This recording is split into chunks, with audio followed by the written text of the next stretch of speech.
Welcome to Bodywork. It's fight week, and man, I'm excited, man. We have the IBF champion, Liam the Prodigy Paro, fighting the rising contender, Brooklyn native, Richardson, Africa, Hitchins. Getting it on, man. Liam Paro was able to actually relieve my guy, Subriel Matias, of his strap at a point in time when I was calling Subriel Matias the librarian. Because every time he would call out all these names, the who's who of the division, everybody act like they were blind, deaf, and dumb. But one man stepped up to the plate and took advantage of the opportunity and actually took that man's strap in his own backyard. At the same time, you had Richardson Hitchins, who was getting himself accustomed to the IBF, moving his way up the chain. You know, he fought his way off of the TMT. You know, he's one of the stories where he actually was able to get off TMT and still grab motion when he signed over there with Matchroom. And he's also one of those guys that's I'm actually giving Eddie credit for actually getting him around to having a title shot. He may not have gotten all of the fights that he wanted in a Montana Love and things like that, which Liam Paro pretty much knocked out, you know, on his way in his rise to actually getting a strap. I think this is a very, very tricky match, man. Very, very tricky match, man. Liam Paro is like 5'8" with a 71-inch arm reach. Richardson Hitchins is 5'10" with a 74-inch arm reach. I don't think the height is going to play a factor. I do think the 3-inch reach advantage will be a factor when it comes down to Richardson Hitchins, because even though somebody like Subriel Matias almost has the same exact dimensions as a Africa or Richardson Hitchins, I believe that Richardson Hitchins is a classical boxer, and he will actually make you use that reach. And he's one of those guys where if you reach, he'll teach. You know, he's not necessarily known for his power, but I think that his speed and his accuracy is deceptively fast. You know, I think I would give the edge in power to Liam Paro. He has a 60% knockout rate, and Africa has a 38% knockout rate. You know, I think that this will be a high-speed chess match. And right now, I'm calling it 50-50. I'm going to give myself a 1-point advantage for the home team in Africa or Richardson Hitchins, which is my guy, but Paro actually made me a fan. He made me a fan, much like Bakram Murtazalia when he dispatched Tim Tszyu. I became a fan, you know, watching Liam Paro and his struggles, and when he dispatched my man Subriel Matias, I became a fan. He's a very formidable guy. You know, and I'm saying that if this was like a comic book, this would be the Black Panther versus the Green Lantern. You know, where it's some things that the Green Lantern can do, you know, to kind of get up under your skin, and he comes out of the woodwork with things, and he uses the element of surprise. I believe that Liam Paro is a true dog. So I would give the classical, more technical boxing to Africa, but when it comes down to like making adjustments and just doing what you gotta do and showing a little extra grip, I would give that to Liam Paro. You know, I look forward to this fight. I think this is a sleeper fight, and it's in my division, the 140-pound division, the one I call the row, where on any given night, it can go down. You know, I think it's perhaps the most competitive division.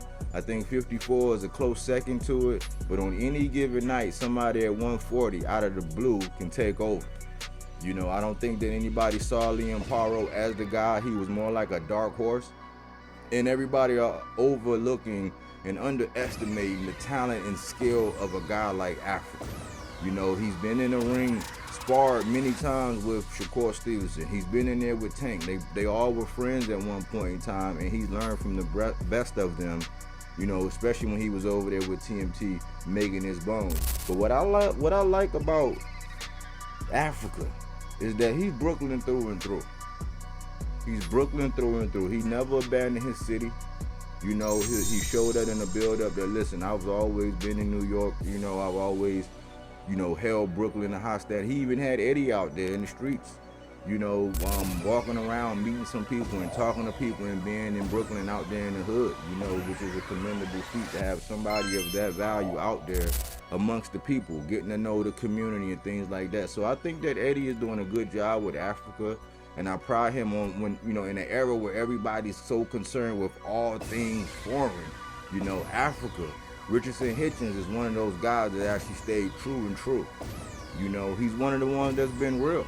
I always accredit those guys who hold the IBF belts to a slightly higher degree than I do the rest of them. Why? Because of the rehydration. We hear talks now with the recent events of Boots and, not, taking the Virgil fight. Was he a duck? Was he this? And was he that? And a lot of people saying, well, listen, man, you got to understand that he's under the IBF. Same thing I was saying when Richardson, Hitchins, and Lemos went at it at 140, where Lemos pushed Richardson Hitchins to the limit, and he came out and said that, listen, man, it was my first time, fighting under this IBF with the rehydration. My body's still getting accustomed, even though I don't blow up like a lot of people, I typically blow up like about 13 pounds, so the 10-pound limit was kind of something of a struggle. I don't think I had everything or whatever, so it's kind of funny how we can acknowledge when one of our favorite fighters struggled because they were the IBF, but nobody was giving Africa credit for that. Well, I think this time around, he knows that there is no room for error with this guy, liamparo. Liamparo has won my fandom. He does have my support. I will be checking for him. He's a very tricky guy. I love the way he talks. I love the energy he brings. Only thing I would say about liamparo is he keeps saying that Richardson Hitchins is a quitter. I don't think that there is any quitting Africa. I think that he's more smart. He's a little bit more mature than a lot of his peers. And he said, listen, man, I'm going to take my time. I'm going to walk down, and when I get my crown, I'm going to hold it down. And I couldn't do nothing but respect that. You got to respect the young fighters who are going to give you, they're not going to be clout chasing, using other people's name to build a fight. They're not going to over-embellish about what they have. They're going to be confident in their abilities, but they're going to stand firm in their truth. At one point in time, him and Paro was supposed to fight at an eliminator for, Subriel Matias. And they both decided to go their separate ways, and look what happened. Paro wound up getting the belt, and now he's going to defend it against Richardson Hitchins. Sometimes things work out like that. I appreciate Africa because you don't need a GPS to figure out where he's at and what he's doing. He's one of those guys that have a level head. He gives good advice and good analogies and good insight when it comes down to breaking the fight. And he, too, has a nice set of skills, a classical set of boxing skills. He has great feet. He knows how to use his reach. He's very disciplined. I think people question whether or not he has the most power in the world, but I think that one of those is like, he's a more of a cautious fighter, even though I think that he's more offensive than people give him credit for. I think this could be a hard night for liamparo because it will be like a curveball of some sort. This is not Montana Love, who was pretty much, known for, getting up, sneaking up, going through walls, and then, being able to put lights out, from Ohio. Not like that. He's not a Subriel Matias who will take, Subriel Matias might take 5 to give you 2 or 3. He's not that kind of fighter. Richardson Hitchins is going to make liamparo earn every single thing that he got. I just think that if Africa tries to fight this fight too cautious, it's going to work in Paro's favor. And I think one of the things in the boxers that I actually like are the boxers that actually take risks. I believe that liamparo, when it's all on the line, he's going to max out that gas tank. And that's a question for Richardson Hitchins. Will his gas tank allow him to go a full 12 and in the championship rounds? Will he allow Paro to mount, a comeback or to do something extra to separate himself? Because he is a 60% knockout rate. He can put your lights out.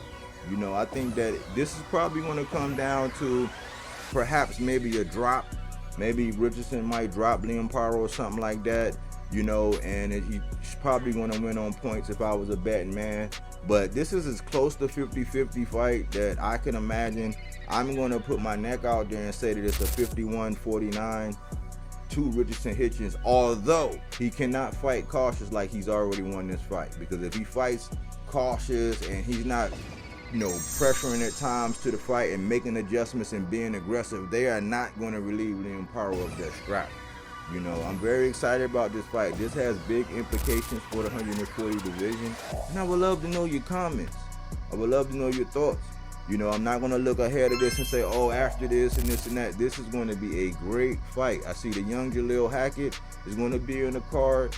The young Puerto Rican rising guy, Yankiel, he's going to be on that card too. I'm starting to put my eyes on him.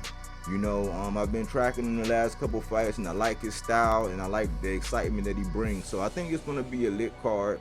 This is a legacy fight. This will define the legacy. You know, this will define the legacy of Liam Paro.